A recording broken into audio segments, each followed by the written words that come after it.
Well, here's a couple of more of these microbiographies that came from just a passing moment.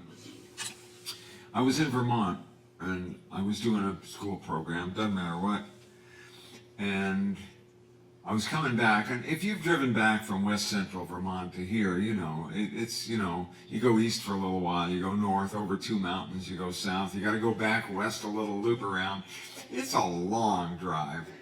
And I was just bored out of my tree, and I was listening to Vermont Public Radio, and they were doing all this local stuff, and they were talking about a flood that had happened, and that the response to it, they had reviewed the response, and it was adequate, and I just stopped dead. I had to pull over and start writing. Because I thought, that's such a wonderful word. You know, it's not like only the valedictorian counts in a high school. It's not like only the kid who gets all A's counts. It's not like anything. It's not like adequate. It's a great word anyway. I'll do it down here. So it took me a long time to get home because every chance I had to pull over and write, I did. Let me tell you a story about the younger brother of Catherine the Great. Albert the Adequate woke every morning between 7:30 and 8. He had a job doing something, but he wasn't always sure quite what. Never left his house without feeding his cat or pulling the door tight shut.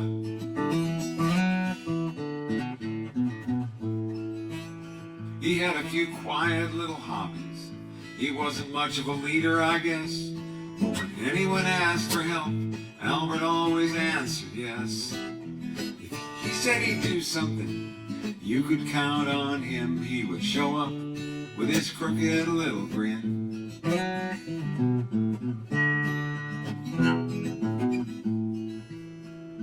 Each night Albert wrote in his diary before he got into his bed.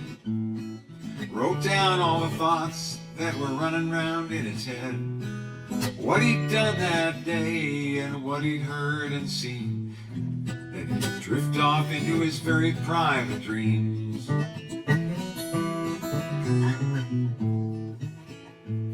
When Albert died, the news reports left his neighbors quite amazed. He'd been helping folks in need in secret all his days, paying for prescriptions and for grocery bills.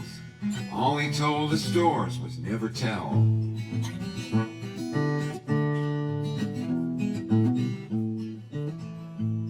This is the story of the younger brother of Catherine the Great.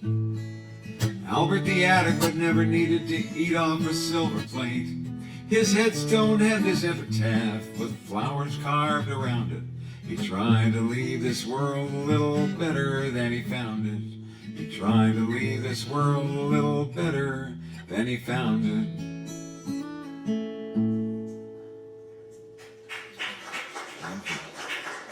And to me, the process of songwriting is always so interesting because I've been playing that song out for 2 years before I realized it was a song about my father. I had absolutely no idea, but that was my dad. Very quietly doing nice things and not telling anybody about